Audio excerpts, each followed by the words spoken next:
Good morning, Mr. Yahdan. Good morning. How are you? I'm good.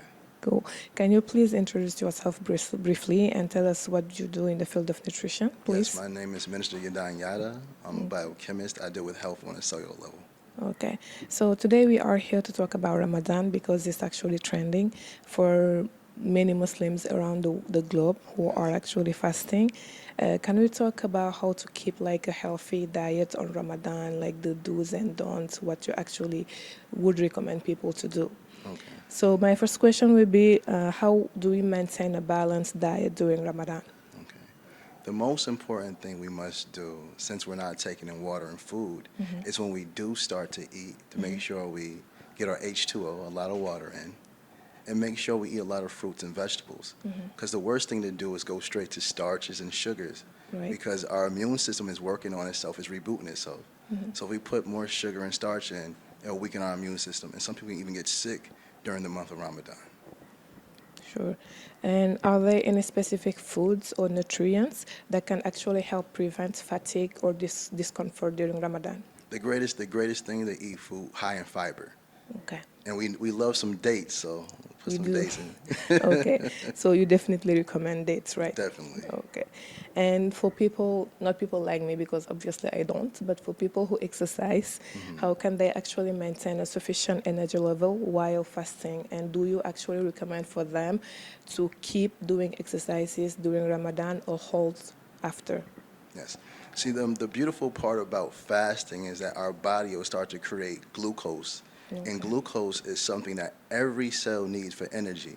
So if you want to work out, make sure you eat a lot of fruits. Okay, definitely. Are there vitamins or supplements that are recommended for Ramadan? I wouldn't recommend any supplements because they're synthetic. I would say go Okay. straight to the source, fruits and vegetables. Keep it natural. Keep it natural. Okay. And talking about people with medical conditions, how should they actually manage their diet during Ramadan? They have to be very cautious, and they need to speak to their physicians, Yes, because each illness, sometimes they need a certain type of diet, definitely. so they got to be very, very careful because they can harm themselves. Okay. Do you have like advices or best practices that you can recommend for preparing a healthy and balanced meal to break the fast? Because most of Definitely. the time when we eat, like when we fast all day and then it's time to break it, we just eat any and everything. Right, right. So do you recommend something on that? Definitely. Okay, first we have to understand when we're fasting, our body is cleansing itself. It's repairing itself. Yeah. So the worst thing we can do is run to teas with a lot of sugar or sweets. I say break your fast with some water or some natural fruit juice, naturally from fruits, and some vegetables. I prefer vegetable soups. It'd be great. Okay. I think people like that here, vegetable soups. And what are the foods that should be avoided during Ramadan? Starch. Yeah. Starch and sugary foods. Starch is horrible, horrible, horrible for the body. What But does it do? what doesn't it do? It, Fair enough. yes, yes, it's horrible for your liver. It's Yeah. horrible for your kidneys because there's a lot of gluten and a lot of sugar. A lot of dairy. Oh. So we definitely got to stay away from this, especially the breads, because Senegalese, they love their bread. They do. Yeah, I was going to ask about the vegetable soup, but we already know that you love it. And let's talk about the elderly people because Right. we notice that, especially here in our societies in Africa, all people still want to fast, all people still want to commit to that. So do you have any specific dietary practices that can actually help them maintain like their level of energy and help them fast without harming themselves? Yes, yes, yes. Again, I recommend fruits, lots of fruits and Definitely. lots of vegetables. God is so incredible. God put all the medicine in the food. So we just got to eat naturally. And a lot of water. Yes. Okay, so are there any specific dietary practices that are common in Muslim majority countries, like from your experience? Right, right. Um, I notice from my travels a lot of lamb, a lot of goat, Meats. a lot of meats, a lot of meats. But when it comes to fasting, I wouldn't recommend that. Okay. Because, again, when you put your body in a natural state of fasting, it starts to heal itself. It starts to repair itself. And the worst thing we want to do is add in things into our body that shouldn't be there. Okay. So we should cleanse it out. Again, I'm going to keep saying it, fruits and vegetables. Okay. So it's like helping the body actually do the cleansing. Right. Okay. Right. So as a nutritionist, what are the challenges that you face during Ramadan? Because I know you go out and give a lot of advices.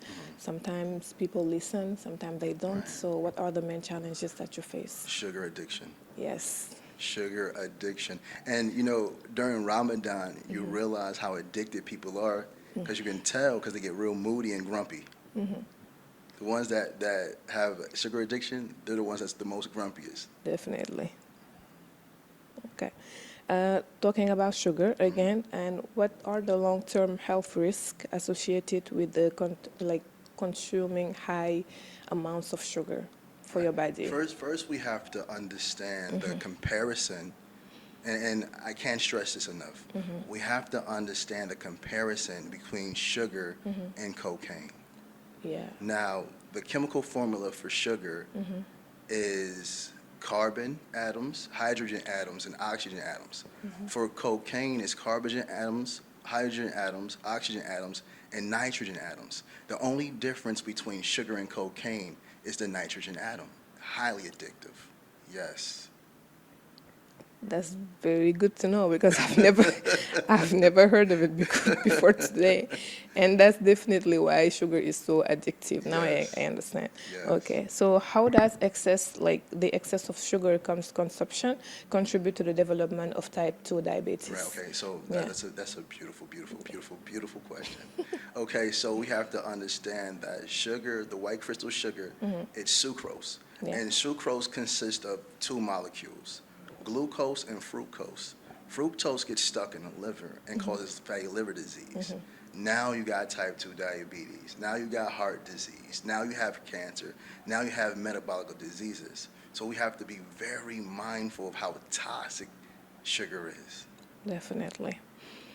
And we are still going to keep talking about sugar because obviously it's very dangerous for us. Definitely. How does the sugar content in processed foods contribute to obesity and weight gain?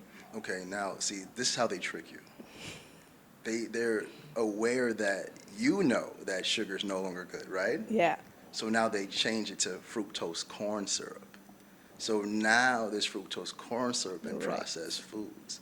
And there's that word again, fructose, that gets stuck in the liver and causes fatty liver disease. Now you have obesity. You know what sugar does to the brain? It tricks it. It means you don't even know when you're full. So you'll keep eating and eating and eating and eating because the sugar has tricked your brain to the point it doesn't even know it's full. Okay, that actually makes sense. And what would you suggest for strategies to reduce sugar consumption and then improving your overall health? Okay. I know a lot of people are battling with sugar addiction. Yeah. So we have to replace it. We have to go natural. I tell people, create your own date syrup. So you boil your dates for about 4 hours, remove the water, put the boiled dates in a blender, blend it, and now you have naturally sweet things that is good for your body on a cellular level. Okay, and is there a treatment for sugar addiction or not? You gotta detox. You just have to stop. Okay. But the sad part, it's in everything. It's in everything. Okay, and for that, do you need a physician to support you? How does it work? No. You just have to go by yourself and do it. You just have to. That's exactly it. You just have to stop. Okay. Okay. So what are the differences between the sugars? Because you said earlier that we have natural sugar, we have added sugar, and how they can all impact the body differently. So the problem with processed sugar is they try to isolate something that shouldn't be isolated. When God has created the fruits, it's sweet. It's very, very sweet. It is. But when they create the sugars, they're isolating certain things. Like fructose again. I'm going to keep speaking that word. Fructose is highly dangerous to the body. Glucose, every cell in your body can utilize it for energy. To the point, your body, if you're not eating it, your body will create it on its own. But fructose, no animal, no vertebrate, no human, no one needs it. And it's horrible for the liver. Okay. So we just have to stay away from, I don't care if it's white sugar, brown sugar, it's all the same. Any kind of sugar, really. Let it go. Okay. And that's very straightforward, and I'm going to make sure to remember that one. Talking about sugar, of course, we are going to talk about children, because we all know that those, like, they are actually the people who eat, like, the most of the sugar. Yes. So as parents, for example, how do you encourage parents to help their children develop healthy eating habits and then limit their sugar intake? See, That's tricky. this is the thing. The food companies are intelligent, right? They are. So they get us hooked as children. This is when the addiction starts. We have to stay away from sodas. No sodas whatsoever. The candies, no candy whatsoever. That's the call. Look, you look at how It's you're looking going right to now. be very hard for a child, for a child. Like, no sugar, no candy. That's what they eat all day, every day. Right, but we have to replace that with some mango, Yeah. some strawberries, some grapes. Because you can get some grapes and freeze them. Get some grapes, put Yeah. them in the freezer. It tastes just like candy. Okay. I'm not sure they would agree with that, but yeah. And yeah, finally, what role do sugar substitutes like artificial sweeteners play in a healthy diet, and are they like safe alternative? I know, like, you've been talking about safe alternatives to sugar, and maybe please talk about the role of the artificial sweeteners. They're all anything synthetic, anything processed. Let it is go. toxic because your body can't read it. You know, Okay. natural food your body can read. You can understand it. It feeds you on a cellular level. Okay. The other ones, it destroys you. It's toxic. And you have to think about every time they create new sweeteners, every time they create new foods, there's new diseases coming out. Right. And it's linked to the food, but nobody wants to talk about that. Okay. That's cool. I think it was very informative.